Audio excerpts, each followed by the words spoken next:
static in the mix. Drifting to you, pulling me through. The bassline's thick, the air's like glue. Drifting to you when nothing's true. Just like, subscribe and let it undo. Velvet tones in the dead of night. Pixel dreams under dim blue light. Every glitch feels like a spark ignites. I'm lost, I'm caught, but it feels so right. Shadows dance, they never stay. Time melts slow, it slips away. Binary love in shades of gray. We fade, we sway, we drift away. Drifting to you, pulling me through. The bassline's thick, the air's like glue. Yeah, drifting to you where nothing's true. Just like, subscribe and let it undo.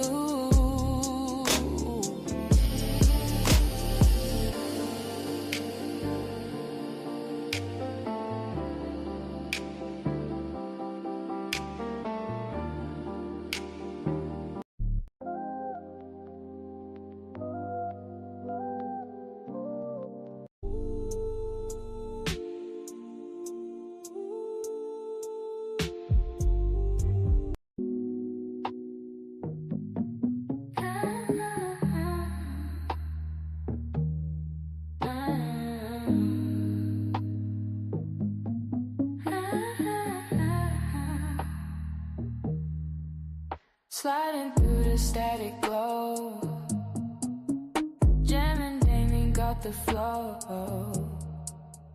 News that hits you in the soul. What it means to you, you should know. Ask why, leaning close. Late night crew, raise a toast. Drip, drip, our daily drip. Tune in, don't let it slip. What's the word? What's the vibe? This is your show, come feel alive.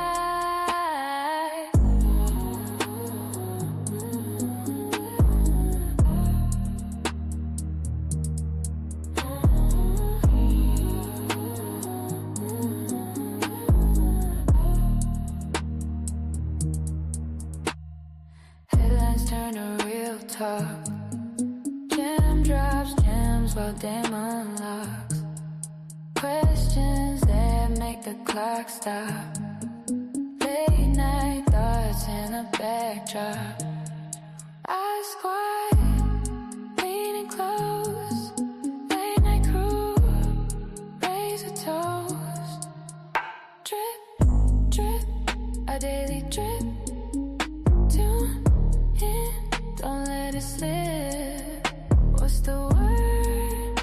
What's the vibe? This is your show, come feel alive.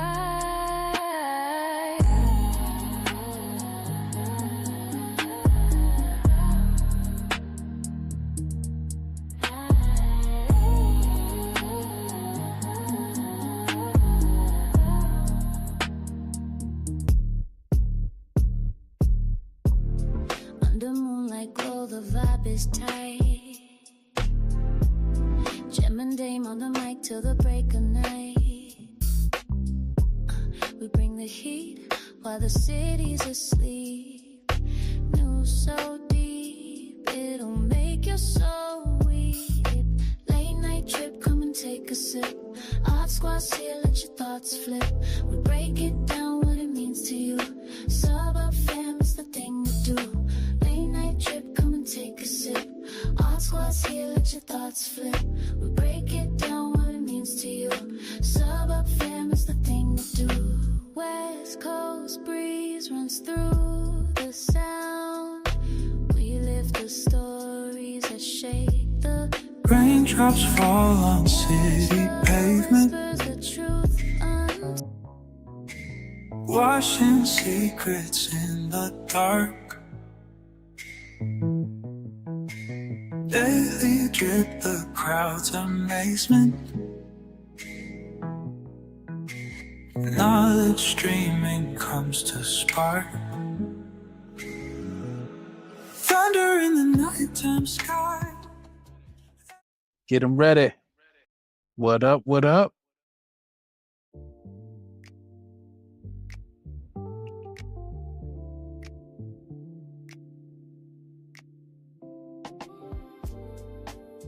Welcome to our Daily Drip. I am your solo host today. I am Jim Jones. So happy that y'all are here with me today. Man, oh man, it's been something. And along with me, I have Cassius Pay, who is also riding along because Plain Dame, y'all, is a little under the weather. So y'all got me here holding it down. And of course, since you're here, make sure you hit that like button. Make sure you subscribe if you haven't yet. I'm really happy you're here. Hey y'all, it's me. So happy y'all are here. This is our Daily Drip Show where the news moves fast and the comments move so much faster. Shout out to y'all for the last live stream. We had so much fun with y'all going back and forth, having some comments, making sure y'all are really participating. It makes this a lot better, just much better experience and vibe. So appreciate y'all. So once again, I'm Jim Jones. How y'all doing? And we're going to get into some politics, tech, chaos, and a little bit of cardio at the end. So if you're interested in that, make sure y'all stay tuned. And before we even get started, make sure y'all hit that like button. I'm gonna go ahead and say it again. Hit that like button. It's free, doesn't cost you anything. And, it definitely helps out with the algorithm. So appreciate y'all very much. Shout out to the comments going already. All right. Well, thank y'all for participating. Cassius Pay, you want to say hi to the people? Are you about to be What on? What up, everybody? Yeah, I'm here. I'm in the background, but yeah, I'm still holding it down. So, let us know when you're ready to get into it, so we can get through it and do it to it with the fluid on this. All right. Trip. Of course. Oh, before we get into it too, what's in your cup? Let me know what y'all sipping on, what y'all dripping on. For me, I got one of those sparkling waters, and I shouting out the brand because they didn't sponsor us, so I'm not about to do that. But okay, so first topic, we're gonna go ahead and get to the people's briefing. All right, so if you're new to the channel, this is our politics news segment. Like I said before, feel free to go ahead, keep it respectful, in the comments, but definitely want to have a dialogue as much as possible with this, but just make sure y'all stay respectful with it. All right, so let's go ahead and go to our first video. A lot has been going on in the world, especially in the United States, so much that there's been some, I don't want to say, more so I guess extreme, like let's make these changes situations kind of going on here. More specifically, there's been talks of ending dual citizenship in the US, which, I mean, it's kind of going to be a grab between loyalty and globalization. So without further conversation, let's go ahead and take a look at this video. Are you a dual citizen or know someone that is? Well, listen up. So you may have heard by now that Ohio Republican Senator Bernie Moreno recently introduced a new bill titled the Exclusive Citizenship Act of 2025. Now, the bill speaks for itself, right? It would essentially ban all Americans from having dual citizenship, an idea that, according to Moreno, is important because Americans should only be loyal to the United States. That's what he says. Now, if this bill were to pass, it means that within a year, People like myself who are dual citizens would have to choose between our foreign citizenship or our American citizenship. And Okay, so before we go any further, it's interesting because we do have a lot of people who are going to be dual citizens, meaning too, from what I understand, you pay taxes in both places. So it's not like folks are like, I think the citizenship for this person was in Spain. I want to say it was Spain and America. So that means that technically paying Spain taxes, and you paying America taxes. And so with this new legislation, it's like, you gonna pay tax in one spot. You're gonna basically pledge your loyalty to one place, not both. So we'll keep going with the conversation going. And failure to do so would automatically relinquish our American citizenship. Now, there's a host of legal and logistical questions involved here. But for one, it's important to remember that under current American law, Americans are entitled to having dual citizenship, and this has been consistently upheld by the Supreme Court. But what this truly means is that people like First Lady Melania Trump, who is an American citizen and a citizen of Slovenia, it means that her, alongside the estimated 40 million Americans who would currently qualify as dual citizens, we would be forced to make tough decisions, right? Drop some drip in the comments. Are any of y'all dual citizens? And if so, if this were to happen, you picking your American citizenship or you picking where your other citizenship is? Let us know. Tough decisions about our heritage and our identity and our ability to hold multiple identities at once.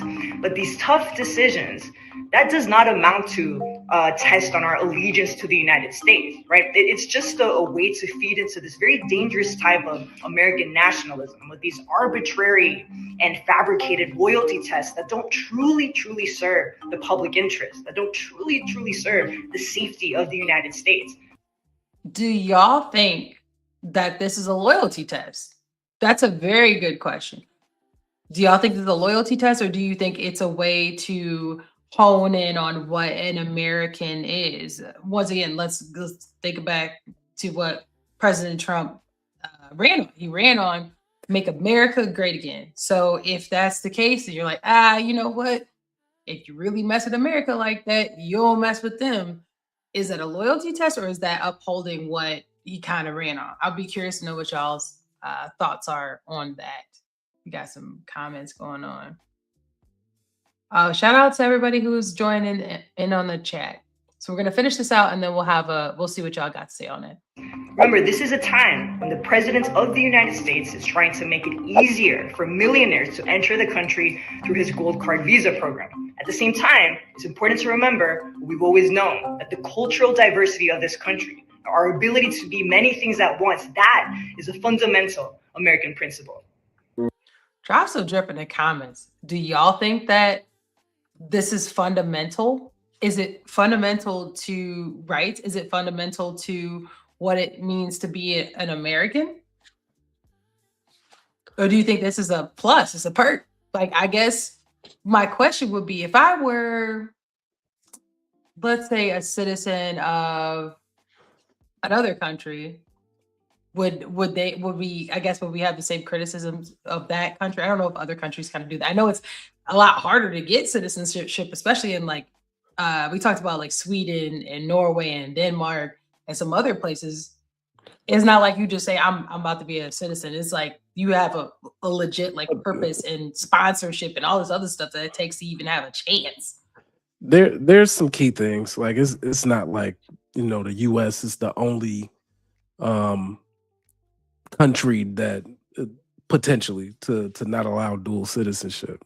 But let's get into some speculation on notable people who've relinquished or renounced their US citizenship. Tina Turner. Yep, Tina Turner's gonna be top of mind. She gave up her US citizenship after a long-term residence in Switzerland and became a Swiss citizen.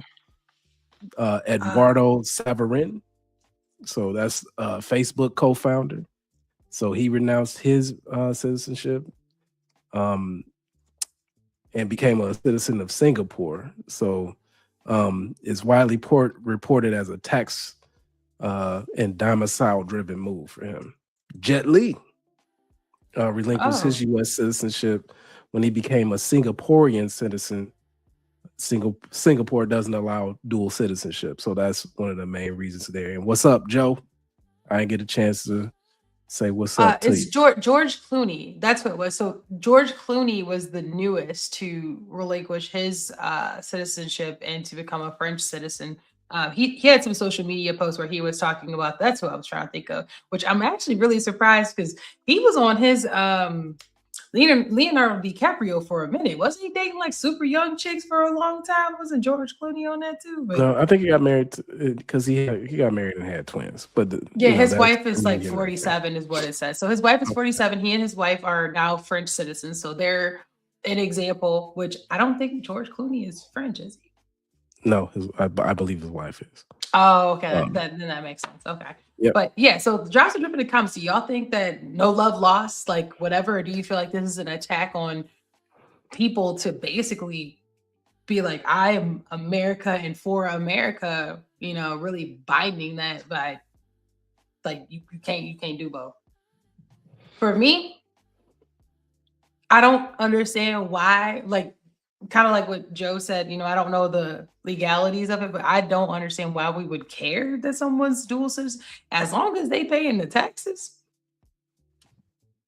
I don't know why. I don't care if you pay your taxes. Now, if you don't pay them taxes, absolutely, quickly, swiftly take that. But when you pay your taxes, you're taking care of your business.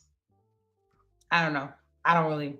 For me, it's a no-brainer. I mean, it depends, right? So some people do it for tax purposes. Other people do it because, like for instance, historically, you got Josephine Baker, you got W.E.B. Du Bois, who he's a scholar from the civil rights, and he became a citizen in Ghana, later in life. So he just didn't renew his passport. So that's how he did his. You could do it the ghetto way, or you could do it the other way. But people do it for different reasons. That's one of the perks of being in a space where things are global, and when tensions rise or your beliefs kind of differ from where you're at. I mean, people have immigrated to the U.S. People have immigrated away from the U.S. To other countries. I understand from all the different angles, and it's just what it is. All right. Well, from citizenship rules to real estate games, we're gonna go ahead and move away a little bit from that because we're gonna make sure we come back. But let's talk about some lawsuits. Y'all know they're talking about dropping these mortgage rates even lower. Okay, so if that's the case, a lot of people get their housing from Zillow, and it's looking like Zillow is in for a RICO lawsuit. So let's hear a little bit about that.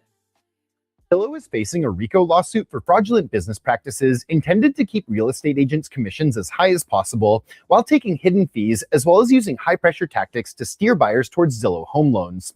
The basis of the case is, when a buyer would click the Contact Agent button on Zillow, the buyer assumed they would be connected to the home seller's agent, but they were actually connected to a Zillow-affiliated buyer's agent.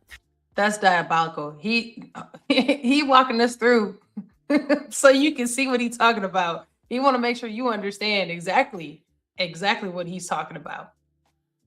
The Zillow agent would then pressure the buyer to sign a 7-day touring agreement, which the paperwork said was free, but never disclosed that the agent would have to pay Zillow 40% of their commission if they made a sale.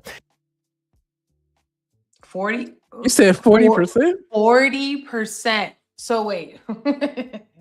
That's strong arming, buddy. Ooh. So almost half is because you gave me a lead. Yeah, you have to be vulnerable like, in order for it to make sense. It wouldn't even make sense otherwise. 40% is crazy.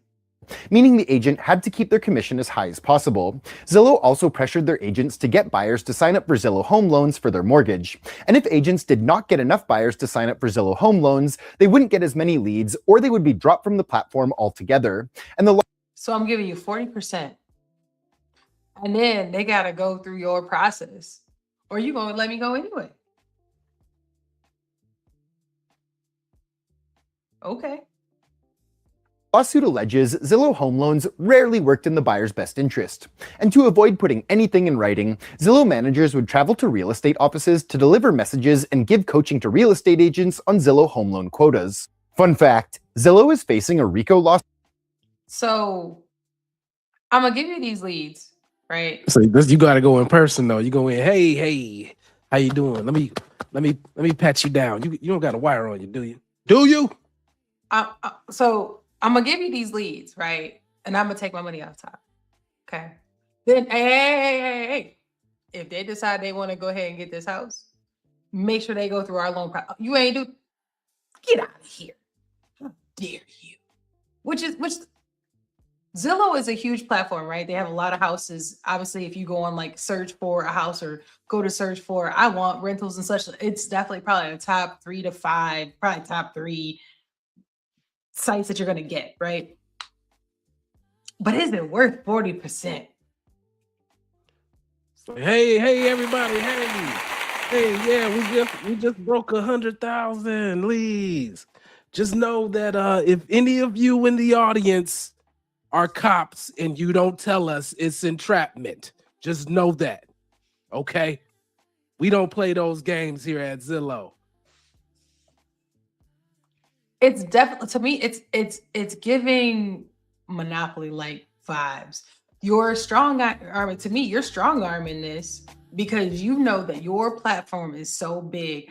Who's gonna check me? I think if I had to make a comparison, the only other true competitor would be what, Redfin, because they both sell in they both do buying and selling. Like you got hit them with that charm. And Remax.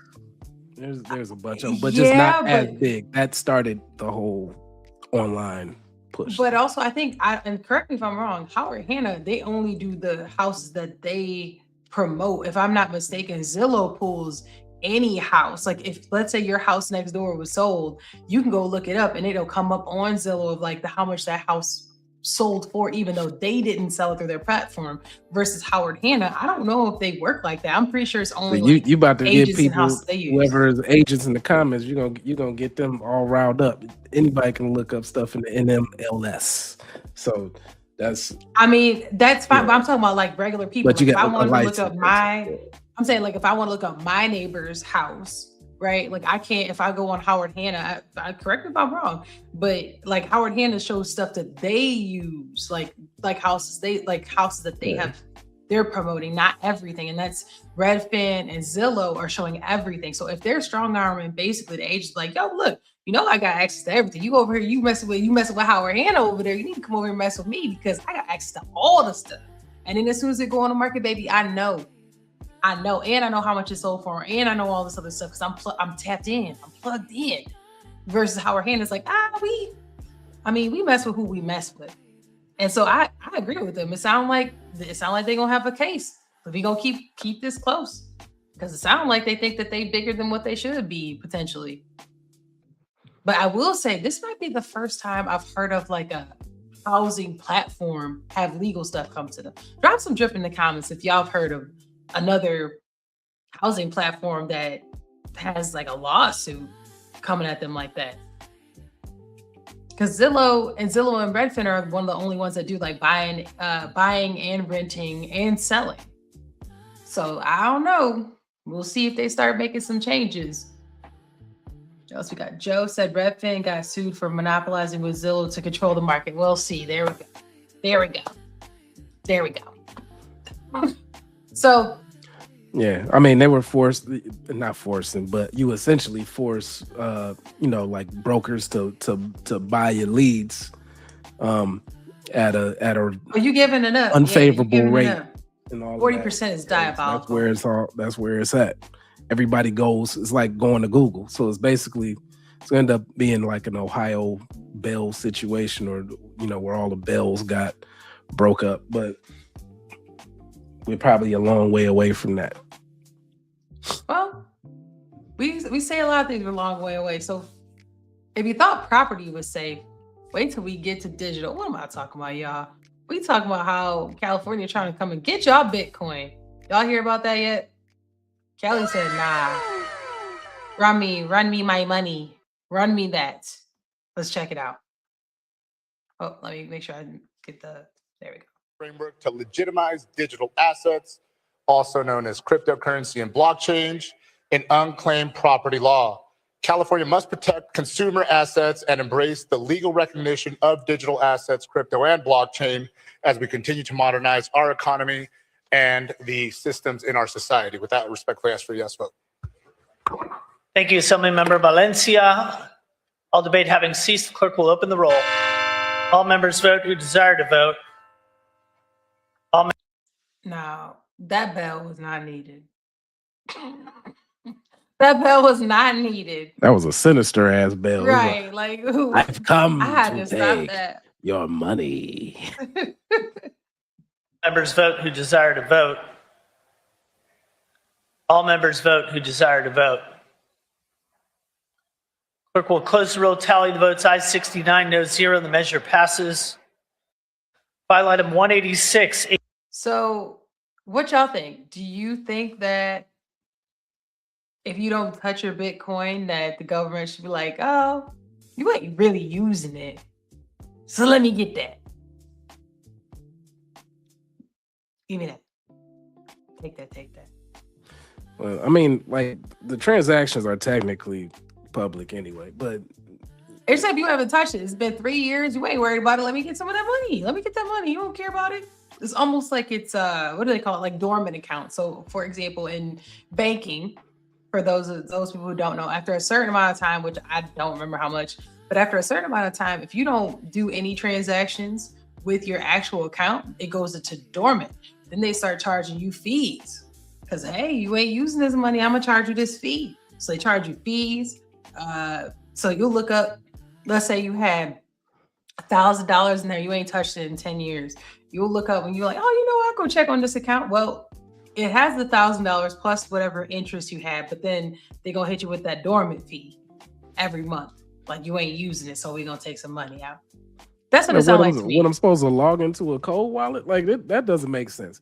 So I mean, people take assets and they shove them off into deposit boxes and everything else. You don't get taxed, or that's essentially what it is. You just, they're about to come and pilfer you with fees because you got something sitting in a cold wallet. So I am not cool with this. I mean, but it's basically that's them treated like a dormant account. And if y'all outraged too, check out. Hey, listen, you know your grandma, whoever that they touch that account, go check on that because she might have a dormant account. Let's see. Joe said, "I don't touch my wife for 3 years. They gonna come get her." No, but the pool boy might. Somebody come get her. Now the pool boy might though. If you ain't touched her 3 years, you ain't touched your man in 3 years. Somebody else has, sis. That's how I feel about that. Somebody didn't touch that man.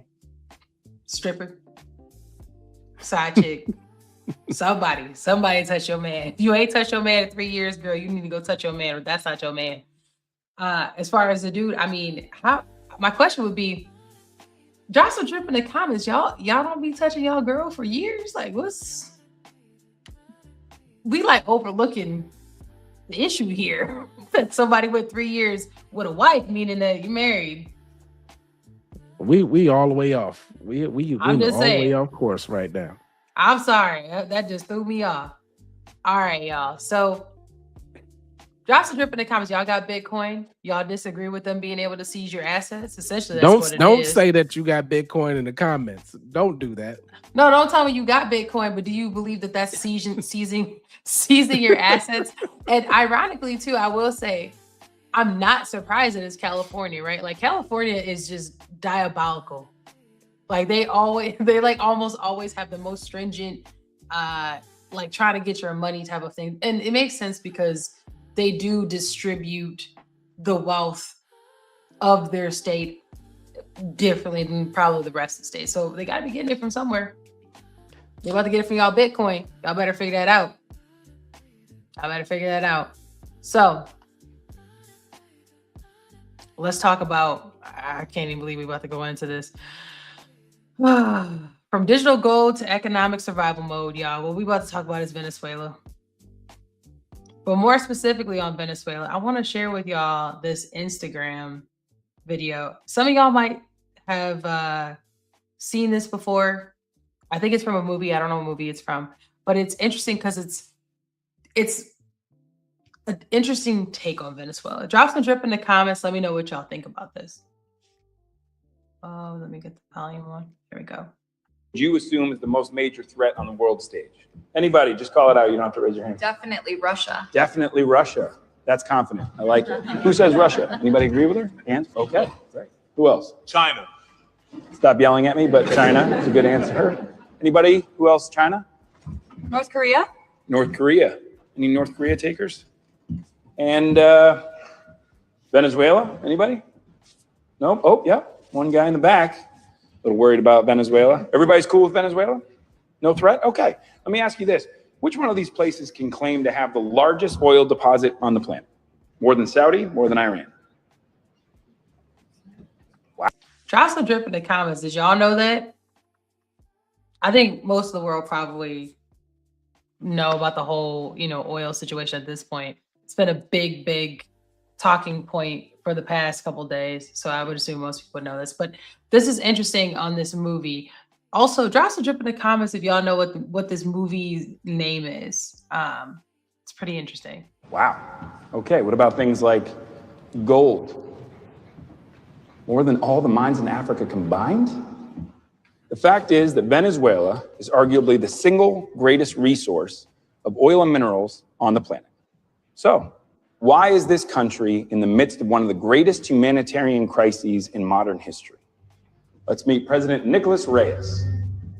All right, so we can stop it there. Drop some drip in the comments. Do you agree that Venezuela has so many resources, or do you think that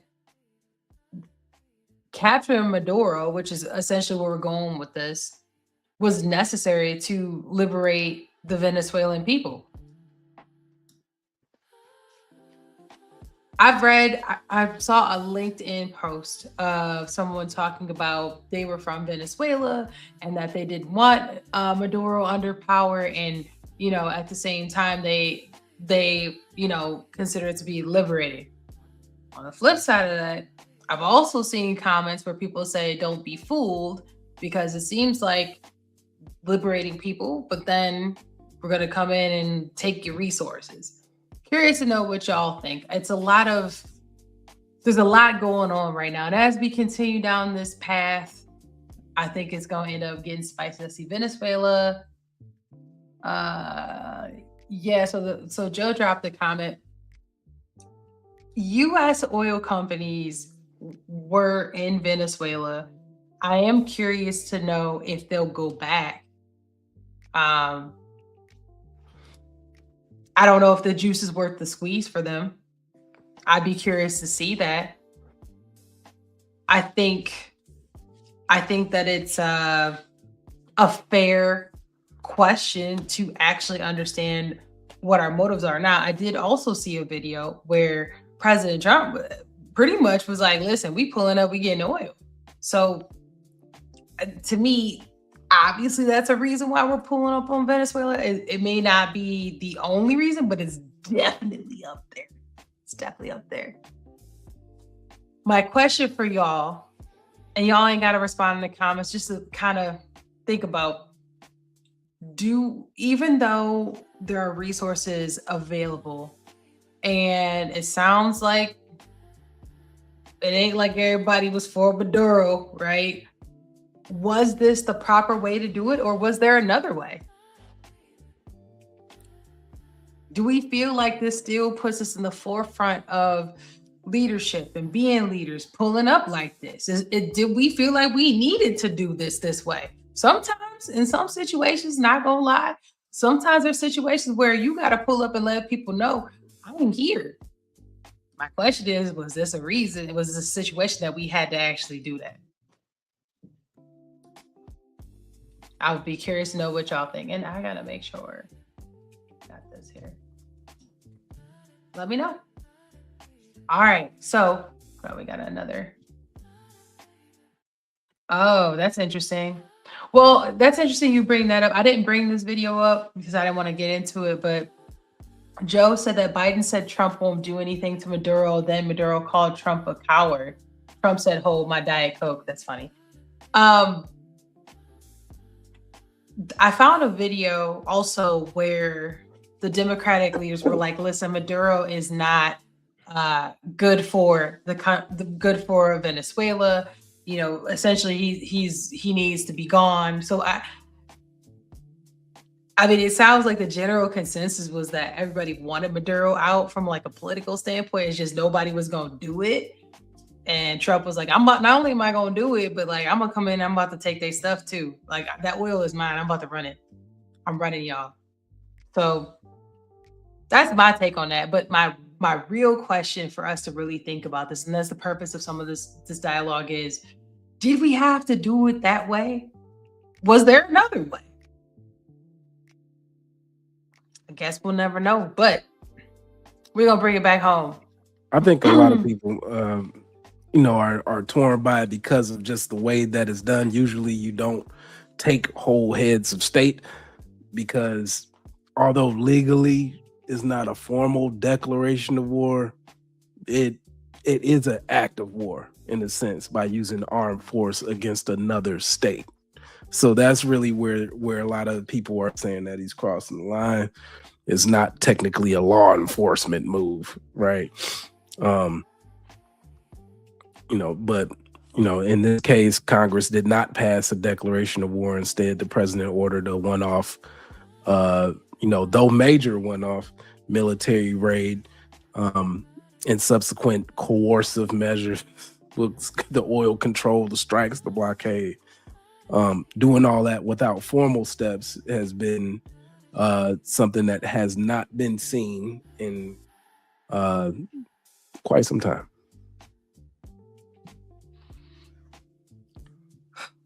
Well, I mean, not following procedures is going on all around the country because listen, let's bring it back home. Our money got funny, and the next story we got is about fraud. Now we already talked about we already talked about Minneapolis and the Somali daycare, but apparently there's more to it. So I got like a quick little article I wanted to share with y'all. There's been fraud schemes. So I want to give a little more context than what we did before because it just kind of seemed like it's out the blue, right?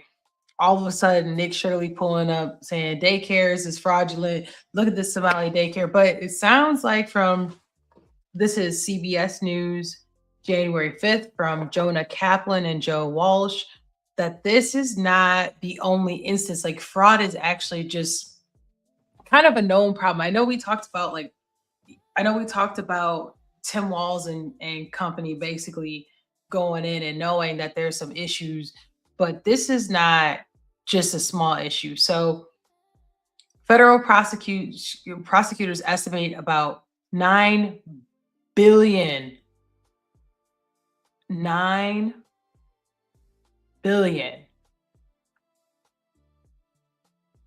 Look at that. Could top 9 billion. I'm sorry. That's insane. So Nick Shirley just took it and put a spotlight on it. Let me go through some of these. So it started with this feeding our future. Now, the reason why I'm going through this is because, like I said, we covered it before. Now, y'all know when the Rona, there was money just going here, there, and everywhere. There was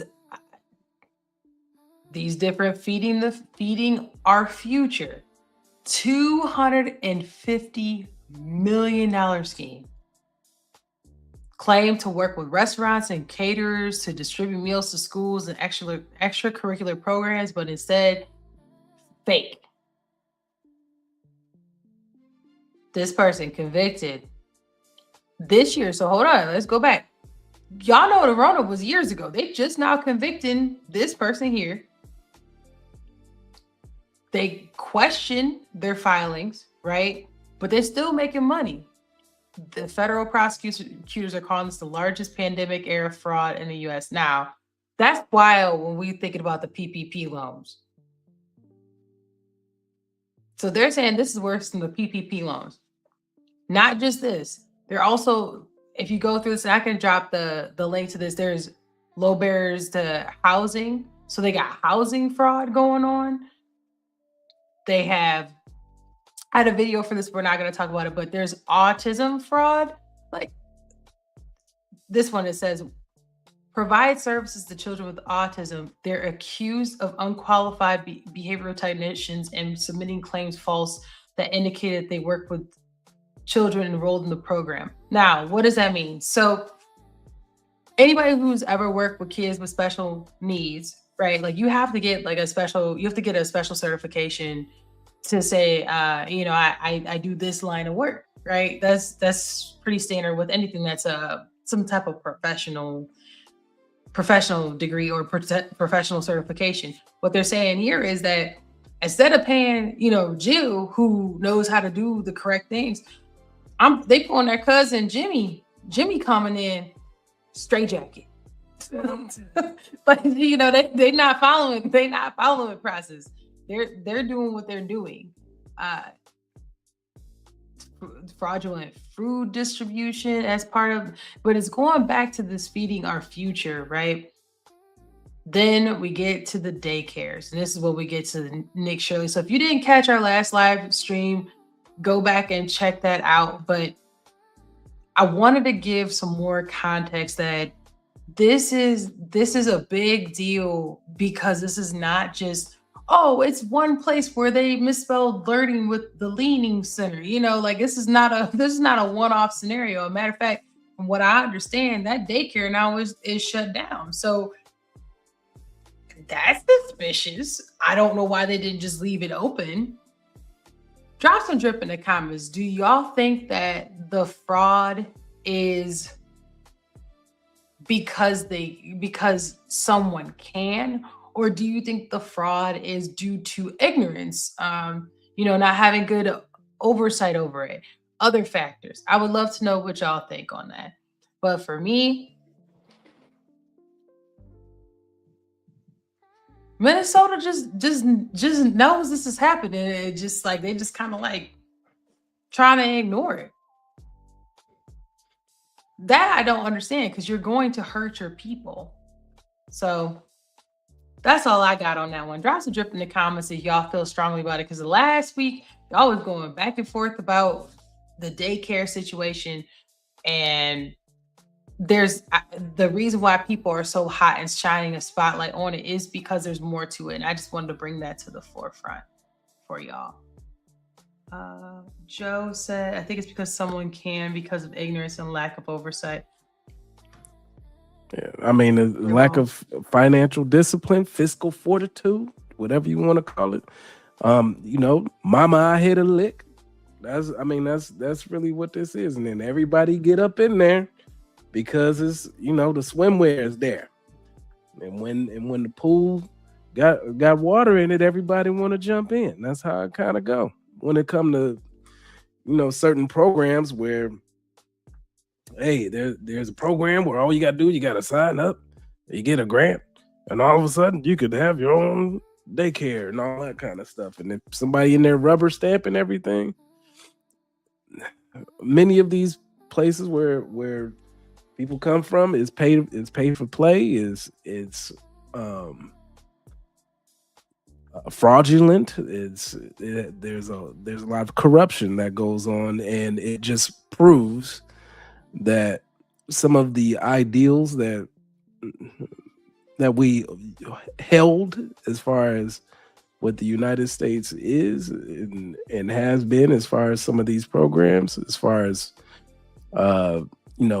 watchdogs to oversee some of this stuff, it's been lacking. And with the advent of Doge and all this other stuff, if we're supposed to be able to find fraud quicker, faster, better, I don't see it right now. It takes a YouTuber to go in and pop cans on some shit in order for people to get their mind right, which is unfortunate. That means that social media is the equalizer in this, which is sad. Well, I think and this is what was going back and forth in the comments last week. What you said is totally true, but the bigger underlying problem to this is that leadership knew And instead of addressing it, they just took a very passive stance to it. I mean, it's just a couple dollars. Yeah, but a couple dollars turns into 250 million, turns into a billion. Like it adds up. And that wealth then contributes to why It's transferred. it contributes to why people are saying, like people are like, oh, I don't understand why people would be MAGA. Well, if you saw this, right, and you believed in Make America Great Again, right, if you believe in that wholeheartedly, and you hear about this exploitation of time and time again, y'all finding issues potentially, like, and you're not addressing, you're just letting them take the money. So you taking the money out of America and you chucking it over wherever else. That's not for America. And so that people say they can't understand how someone could feel over here, right? That's exactly how somebody could feel over here. Same as somebody could feel over on the other side. Like there's got to be a level of understanding amongst people. But the fraud thing of, yeah, we knew they might be scamming and scheming. It was like 250 million, maybe even a billion, but who cares? I care because I go to work. I care because I barely get paid for my kid to go to daycare. And you over here talking about you don't care about them having 250 million. That is the disconnect I think that people have, is understanding why one might be actually upset and vote or advocate a certain way. So anyways, I just wanted to bring that up, that this is not an isolated Without Nick that type Shirley of incident. waste This is multiple or things. fraud, then you don't have to make up for those losses. If you worked in retail, it'd be called shrinkage, right? People are like, why the prices are high? It's because X amount of people come in here and they thieving. So we got to get that on the back end some kind of way. It's not like we got insurance policies on each and that every last one of these. Even if so, that's still priced into the item that was stolen, because it's a lot of theft going on, or it's a lot of insurance fraud, people running themselves in the into trees just enough because I don't want to go to work. So yeah, you've seen movies with that, and you've seen people try that. I don't recommend it. No, I'm not a fan of scamming either. We've talked before about how chicks will be like, I want a scammer. I don't want a scammer. I'm good. But we're gonna shift gears a little bit and talk about what happens on the ground, because this next one is pretty heavy and it is staying with me. I want to talk about it because I have 2 videos on this. I'm not going to show too much of it. I'm going to go to a specific spot and discuss. So Minnesota, staying there, a lot going on there. Recently, a woman was shot and unalived in a vehicle with a altercation with an ICE agent. And there's a lot of debate on the government side and the people side and the media side of what actually happened and what accountability looks like. So I'm going to play 2 videos for y'all. Drop some drip in the comments. Let us know, who do you think should be accountable, or is there something policy-wise that could come from this to make things better for Americans? I'm trying to come at it from that angle. In a post on Truth Social, President Trump claimed Good, quote, violently, willfully, and viciously ran over the ICE officer. Trump went on to say, quote, it's hard to believe he's alive, but is now recovering in the hospital, unquote. Video from the scene shows the ICE agent walking away after shooting with no signs of injury. However, video from the aftermath shows outraged Minneapolis residents, including a doctor, screaming at the agents to let them help Renee after her crash into a parked vehicle after the shooting. Drop some drip in the comments. Do y'all think that the guy who shot in the car was hurt? Did he get hurt? Do y'all think that that video shows him being hurt? Maybe he walking it off. Let us know. We're gonna continue. Can I go check a pulse? No! Back up! Now! I'm a physician! I don't care! Understand. We got EMS coming. I get it. Just give us a second. We have medics on scene. We have our own medics. Where are they? Where are they? How can I relate? All right, so we're gonna stop it with that. Just that scene alone, incredibly chaotic. Incredibly chaotic. That is the aftermath of it. And I'm gonna show you another video of an eyewitness to describe it. And then we can talk a little bit further. And then I'll give what I think potentially a proposal for change. And I would love to see what y'all think as well. So let's go to this other video.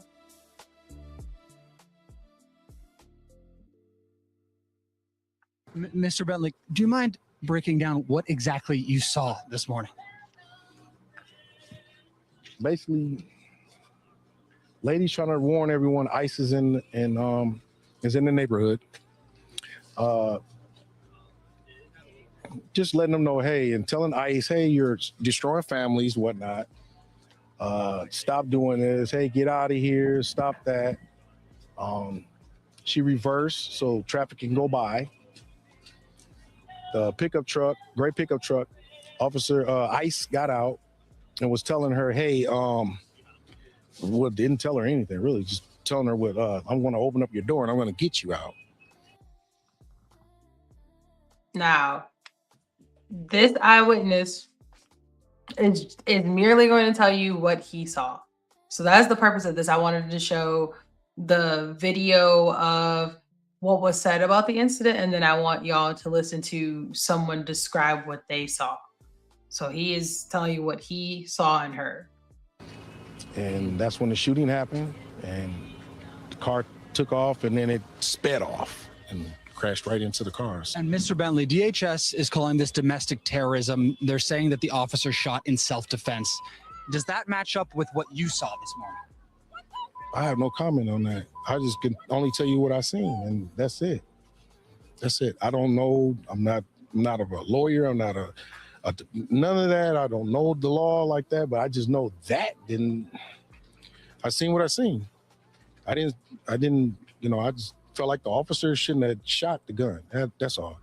That's it. Mr. Bentley. Now, I wanted to bring it up. This might be one of the most practical eyewitness interviews I may have ever seen. He's not overly emotional. He is very much describing what he saw. He ain't even telling you, I feel. Like, he didn't even do the I feel. He's just saying, hey, this is what I saw. And then they tried to hit him with and this is for me I took this as a lesson learned because I liked what he said. He said, do you think, what do you think about what happened? Should that have been done that way? Like, my name Bennett, and don't put me in it. And he said, basically understanding that what y'all not gonna do is pull me up as a witness and say somebody did XYZ, because I don't know the legal part of it. However, I do believe that other steps of not using lethal force could have been an option. I actually liked his response, but the way that he answered, so unemotional, in that a lot of people take that for granted and being credible. And I wanted to bring that up. That's a high time, right? Somebody just unalived, right? He not yelling to get, oh, they did it. He's not doing any of that. He's composed. He's describing what he saw. And then he's giving not even his necessary perspective of what should be done, but just his perspective of what he processed. I wanted to bring that up because I think that's a great lessons learned about having composure. And that to me shows everybody talks about, oh, you need to have emotional intelligence. That is emotional intelligence that I don't believe probably would. Y'all drop some drip in the comments. I'm gonna say this. I think 70% of adults would not be able to have composure like that man did, describe like that man did, and just actually have the level of emotional intelligence of like, this is not the time for him to be up here yelling and screaming and carrying on because he wants people to actually hear him. And I think everybody here heard him because of the way that he spoke. So I wanted to bring that up, not necessarily to do like, oh, this is this and oh, this is that, but to just shout him out of being a model for when a high emotional time to actually get your point across. One. Secondly, my other part before I move on, or if y'all want to drop some drip in the comments and talk further, or Cash that you want to add, is my thoughts based on what I saw from video. Now, video can be interesting, right? Video can be different angles and so forth. To me, I don't believe you have to use lethal force unless you feel like you're not going to be able to win by any other means necessary. I'm gonna give you an example of what I mean by that. I think it's wild to me. So if let's say I'm out on a date and chick pull up, shove me. I don't expect my dude to do anything. I also don't expect for me to be like, yeah, let me go get the strap off the bag. Like, no, technically, and we the same size, we can square up. I don't need to do that. You're not that much of a threat that you'll be able to actually do something, I guess, lethal to me. So from my perspective, if there is nothing, and they would say the car is lethal, but that car, it ain't like the car stopped, turned, and was gonna go run him over. You know what I mean? There was no like stopping and turning at the person. So to me, could have just got the license plate. You go pick him up at the house, pick him up at the school. I don't gotta do that for you. They were probably in front of her house anyway. Yeah, I don't gotta do that. I don't gotta do that. We're free and independent thinkers here. So you don't have to be on the left or the right to understand law enforcement protocol, or many of the law enforcement, we'll call them firms right now. So there are certain things that a police officer wouldn't do, is especially if they were performing a stop. In the heat of battle, sometimes some people forget their training. It's indicative of just misuse, or someone, especially because it was stated that he had an incident recently that would have essentially caused him some traumatic a traumatic time, and maybe he shouldn't have been out after that. But there are several videos that it's just certain things to start thinking to what is your mindset when it comes to the context. And for me, it was an unsavory moment, and that's what that is. What you drinking over there? I said I had sparkling water. I'm not drinking no liquor today. No liquor today. Y'all can send me some Cash App though if y'all want me to get some liquor. Y'all can Cash App me. Wow, look at you begging. Let's go on to the next. I'm not doing the OnlyFans, so I'll take the Cash App for some liquor though. Mm-hmm. Like one of them old drunk cat ladies. Meow, young man. I'll do some things for some liquor. That was a nice comedic relief on that one. But Joe, I just got some sparkling water. That's all I got going on over here. Keeping it light today. I knew we were going to get into something heavy. So, all right, y'all, let's take a deep breath. which lanes. Like I said, y'all drop some drip. Make sure y'all continue to have these conversations, right? Like and respectfully, once again, rules of the chat, respectfully, please, please, please, respectfully. So let's go ahead and get into some technology. I mean,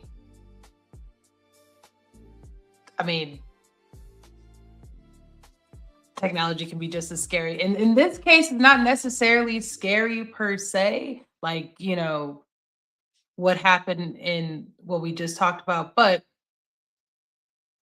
I do want to show you, I want to make sure I got the right clip. I'm not messing it up. Okay, no, that's right. Okay, cool, cool, cool. Just want to make sure I did it right.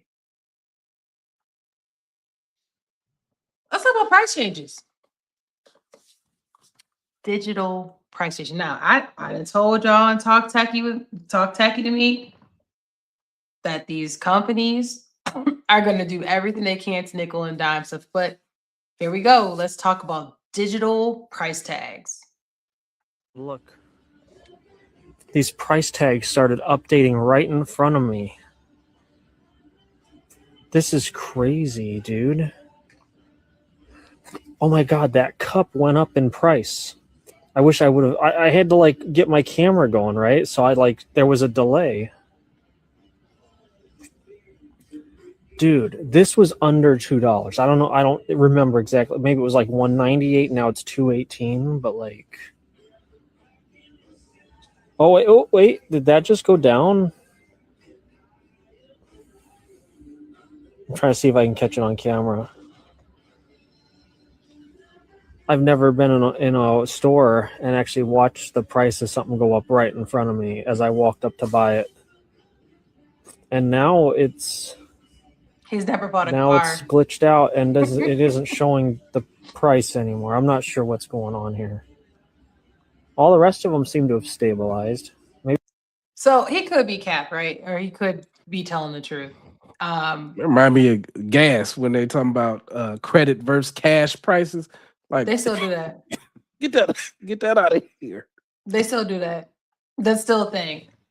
So Joe said, what happens if you take something off the shelf and the price change before you get to the register? You're gonna pay the price it is at the register. You're gonna pay what they tell you. You're gonna pay what they you gonna tell you it is. That's how they doing it.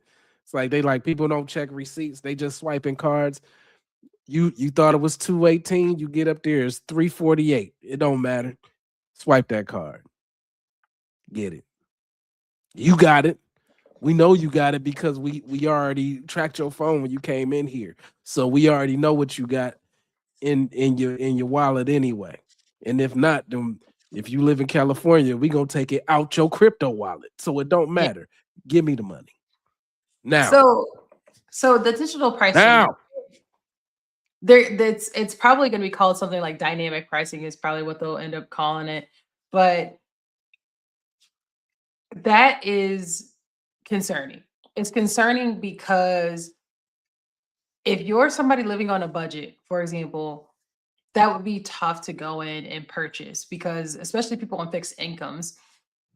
Let's say I'm on a fixed income and I'm going to buy things that are not food. And it's this dynamic pricing that's happening. And I go up there and I have $100, right? And this is the food I have for the week. Well, there's a shortage on I think something that people would eat. There's a shortage on honeydew this week. You know, we're struggling to get the honeydew in here. So it used to be, I don't really like those types of fruit, but it used to be, let's say, $2.99 for honeydew. It's $5.99 because we short now. It's taking too long for to get from here to there and everywhere. So, and don't let it be organic. $10.99. Now, guess what? Now you sitting around figuring out how you gonna make this cantaloupe stretch. Because then tomorrow you come back, well, cantaloupe then went back down to $2.99. Oh, we got a truck coming in an hour. Now cantaloupe's down to 99 cents. Or honeydew's down to 99 cents. The dynamic pricing is definitely in the benefit of the business. I'll give you an example. Give y'all story time, boom. It's really because don't nobody know what the hell the algorithm is. It's like, is it because it's me? Is it because of time? Is it because of scarcity? If it's the last if it's the last Xbox, to you prevent already know it's reselling, gonna or are be you going from $2,000. right, $2,000 because it's the last Xbox? It's the last At one in the the original stores. We ain't in even 100 reselling miles. It's the last one for the Right. next 100 You miles. go in there, or if 200 you miles. lining up for Jordans, they're gonna be $1,000 a piece. Yeah, depending on what time of the day you come in. So story time, boom, real quick. So I don't know how much y'all know about being able to buy things in the store that are wrong price. So long time ago, went to a store and I went to go buy light bulbs because I had the light bulbs that change in your house, right? So I went to go look for just getting one, maybe 2 light bulbs because it's not like, it's not like I'm rich. Light bulbs are expensive. So, every now and then just buy 1 or 2. Look on the shelf, whole row, expensive light bulbs for like $2. If I'm not mistaken, I think these light bulbs cost like $10 at the time each, something like that. Man, I took the whole row. I took a picture. Yeah, crazy It lights is going not- on in the house. No. You see that whatever she got in the background is what's in your cup. No. I bet it's strobe. I bet it do. No. She ain't never showed nobody, but I bet it's strobe. No. Wow. I mean, but isn't that already like that dynamic lap dance pricing? Isn't that how strip clubs work anyways? Like you kind of cute. It'd be $5 for you. I know. Don't they do that already anyways? You Like, go y'all in get in like, the car? hey, like for you, this lap dance about to be $45. I'm just saying, y'all get in the car, you be like, yeah, man. She did that lap dance, man. That was $20 was worth it. They like 20, bro. I paid $5. Dynamic pricing, but no, I don't work like that. Not with the house. they got cameras in there now and everything. You can't be back there for freezies. That's rent. So, like I said, going back to the light bulb Yeah, story, put that hole in there, make it worth it. I though, you know what I mean? took a picture of it on the row, right? And then I went back then, phones were not like they are now, but I took a picture of it in the row. I checked the last 4 digits of the light bulb barcode, and I checked on the barcode that's in front. So that dynamic pricing that they had going on, it'll tell you what's supposed to be there. Like, even if it's not the digital, if y'all ever go in a store, the last 4 on the barcode that they have in the front is typically the same number that they have on the barcode on the actual product. So that's how you can tell it's where it's supposed to be or not supposed to be. So I knew the whole row was wrong. So I go get somebody and say, hey, y'all check the cameras, but I didn't touch none of this. Just I took a picture so y'all could see whole row is wrong. Man, I got all them light bulbs for $2 each. With dynamic pricing, no, the price is $10.99. And how I'm gonna prove it? Oh, it was on that shelf that was $2.99. Well, it costs $10.99 by the time you even got back up there. So it don't matter. Prices change every minute with dynamic pricing. That's what's gonna happen with that. Joe, you say you wouldn't know you go to church, but you bringing up a stripper story is crazy. So I think for me, this is one of many different things that's going to be using this dynamic pricing situation where, depending on, they already do stuff, like depending on where you live at, right? Like, for example, something in Cali can't possibly cost the same as something in Iowa. Same product, it's got to cost less because of cost of living. But the ability to quickly change it versus someone having to scan, change it, validate it, all that other stuff, the quickness of changing how much something costs is diabolical. I think we are running into a new era of pricing people out of things very quickly. Wow. It's crazy. So that's all I got with that. Drop some drip in the comments. Y'all like dynamic pricing? Do you think it'll make your life easier? I mean, I'm pretty sure they're gonna end up coming with the whole, like, I'll give you an example. There are some businesses where you come in, they know, oh, this is Jim Jones. her card is such and such, but she come and pick something up and she walk out, we just gonna bill that card. Now, I don't know what they do when they try to bill that card and so ain't got enough credit on that card. But there are that's what's gonna happen. Yeah. Get your broke ass on the ground. But there are stores already doing something similar where, I mean, that price is that price. And as you walk out, it's billing you based on the card that you have because it knows it's you. We talk about facial recognition and stuff like that.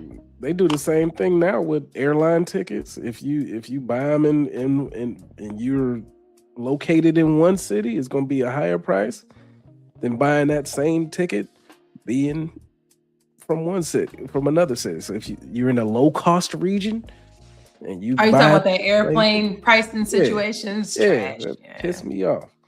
Yeah. I don't like that. If it's gonna be the price, it should be the price. It shouldn't be the price because it's me. And who knows what the algorithm would be? Is it because I'm a certain demographic?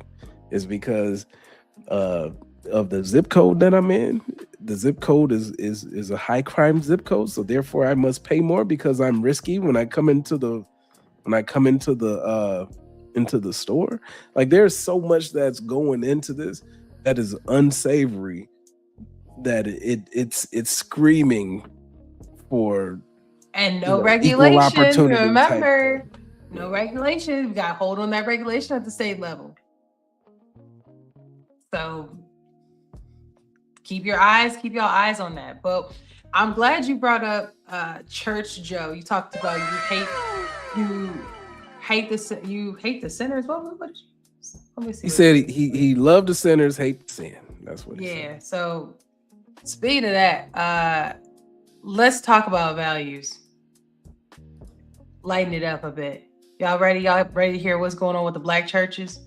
Because you know they love to have some values in that. And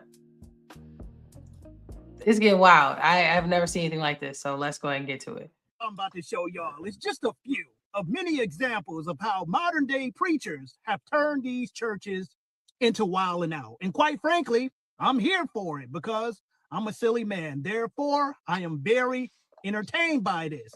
Now, it all started with, well, the situation that I'm talking about, because this has been going on. It started with this pastor by the name of Jamal Bryant, who decided to bring his wife out on New Year's Eve in public like this, which clearly caused a lot of... Y'all see that? Did y'all see what she had on or lack thereof? So Jesus made that hot body. I mean body. Jesus definitely did something with that. Okay. Controversy. And the way he responded to it just made everything worse. Now, if you wanted a first lady that looked like Little House on the Prairie and Holly Hobbie, you got the wrong church. I wanted a wife I would rush home to, that I wanted to be excited to see. When we walked in there, I said, shake it fast, watch yourself.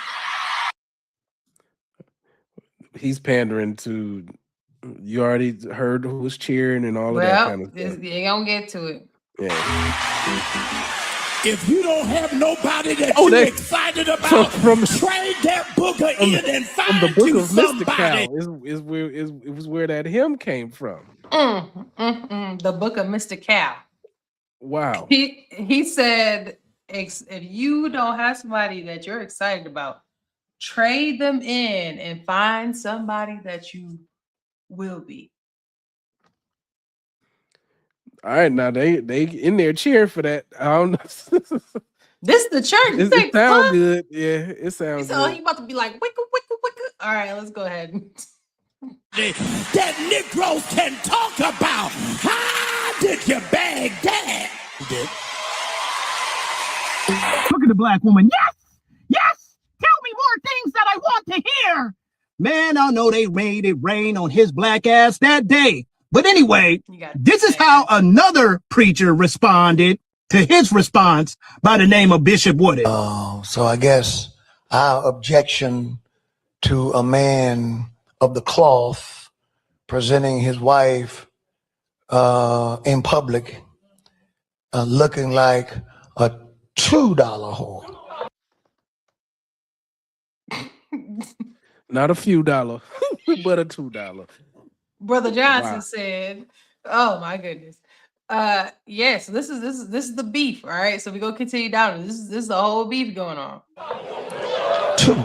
Okay, now he know damn well he did not have to say all of that. Like, I understand that pastor and his wife made a really controversial decision, and they knew what they was doing. They knew the reaction they would get from her putting on that see-through dress, or it looked like it's see-through. They knew, but It looked good at on this her, though. point, when they see each other, you know, after saying that, they might have to run a fade, which is out of pocket. Like, I don't know. All I know is I feel like starting back going to church at this point, because this is like the WWE. Videos I'm about to... Johnson drip in the comments. But Do that's y'all think that specifically why churches? a lot of men don't go to, the church today, because it feels very pimpish, and so that is just something that I don't particularly care for, as far as what what I grew up going to church for was not to be entertained. It was to provide that to the figure that we all come to know and love when we go and grow up in church. But this one wasn't it. I mean, people do what they do. It's like being married to a stripper or something. You like, what? You ain't married to what? You missing out. Oh, okay, So thanks. the reason why this is an actions have aftermath is that we've on this platform typically come from like more of a we're not a platform that's going to be all like liberal, like, yeah, let people do what they want. Well, like, people can do what they want because they're grown, but that doesn't mean that from a morals or any kind of values perspective that should rock. There are actions have aftermath on this. There are consequences to moving like this. So let's say you did grow up in this church. Let's say you about 12, right? Say you about 12. You sitting there, you're talking about this, and you're like, yeah, she can wear what she wants. She can wear a dress as the first lady. So you're essentially teaching your youth that how you present yourself is acceptable regardless of the job that you have. And to me, that's not true. Like, you can't pull up to the company picnic looking crazy. Like, I can't come to the company picnic in cosplay because that's what I do on the weekends. Like, well, this is me. But you came to work, though. No, Like, you ain't clock in, but you came to the office. Even if it's not the office, let's say it was a gathering thing and after It's hours. still thing, the I come office. in That's all I'm getting that's what at. I'm saying. Like, you still working. That's all I'm saying. When you walk through them halls, whether you got a wine spritzer or you went to the bar because they always do that. That's the test. See who gonna go to that bar and who gonna get drunk and mess up their life. That's how a lot of these company outings go. no different than Love Is Such Blind. was No a different great than time. the 90 Day Get liquored Fiancés up, when get they do. juiced up. That's exactly what they do on these reality TV shows. They basically showing y'all what they do to find out character, and that brings us to character. You are. If we have this energy for people in government, right? We're like, oh, you're a servant leader. You should be acting this way. You should be doing these things. Then you need to hold your pastor accountable too. Like, it's the same thing. Like, it's the same thing going on over here. His wife can dress the way she wants to. So you want that to be the representation of your kids, of you, what your But church it is the stands for. representation. It's the representation of what the congregation that he's pandering to is what they want to see themselves next to a particular figure like that, and they might be dressing like that in their own right when they either coming in there or in their own life, and so you're trying to see something, or they're pandering to what Like a no people want judgment to see. zone. You're saying like a no judgment, and the thing is, Yeah, like, it could people be be in the pulpit with Tim's on, like DMX or something. listen, doing all but that. listen, I didn't hear nothing about in the Bible about any of that. However, to be wholesome is definitely at the very least associated with religion and being a figurehead to religion. And that is where people are going to have an issue with that. And just like you said, like men are removing themselves from the church. Drop some drip in the comments. If you're a man, okay, drop some drip in the comments. You're a man. Would you want to bring your daughter to a congregation that's the case? Forget your wife, because the thing is, your wife gonna do what she want to do, but your actual child would like. And if you maybe you do, maybe you're like, you know what, we believe that everybody can do what they want to do. That's fine. But I'm almost willing to bet that most men probably wouldn't want that. They would tolerate it. But if you had a choice that you did not have to tolerate it, would you want that to be your figurehead for your religious association? We might end up going to a monastery somewhere. It'd be a whole bunch of because we ain't stripping around here, because we don't make strippers. All right, that's not just what we ain't gonna do. Okay, well, let's one last note before we log off, since we talk about being, dads and everything. Let's talk about being physically fit as a dad. Let's drop some that last drip and on something positive.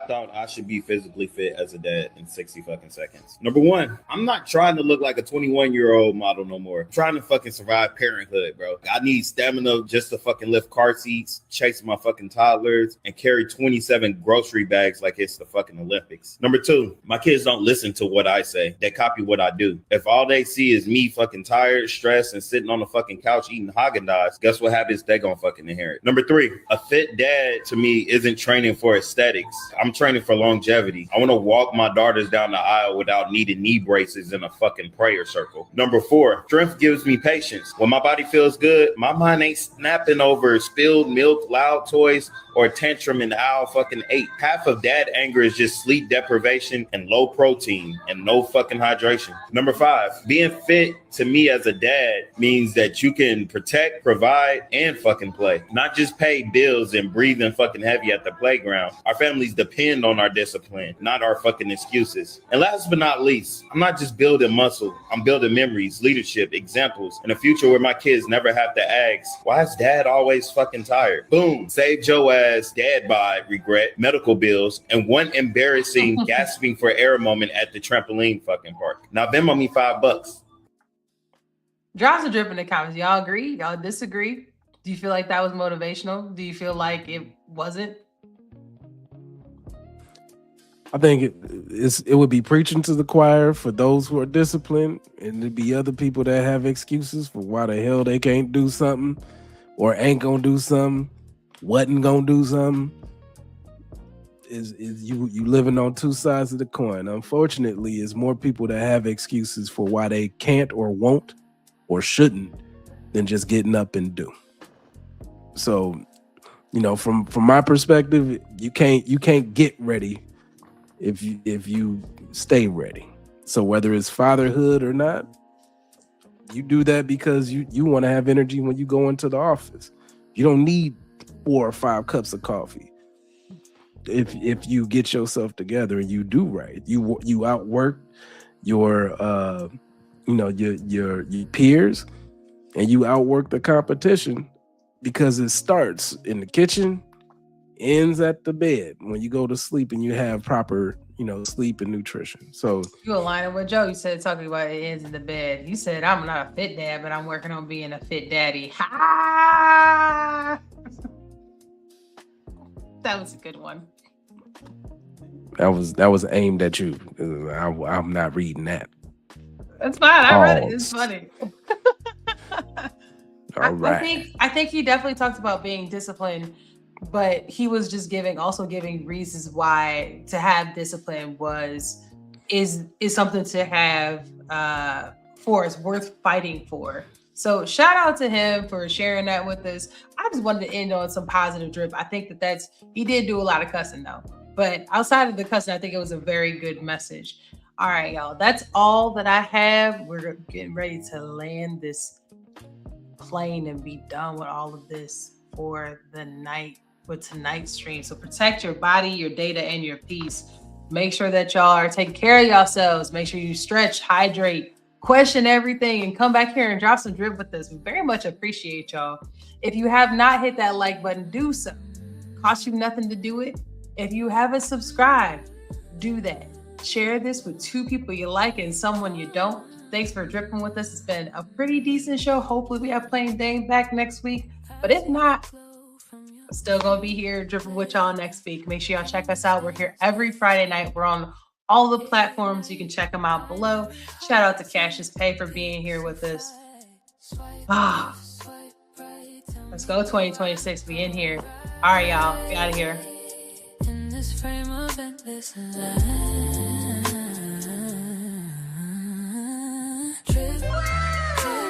we fall into the stream, caught between the code and the dream. Subscribe to me, don't let it fade. Our love's a tech upgrade.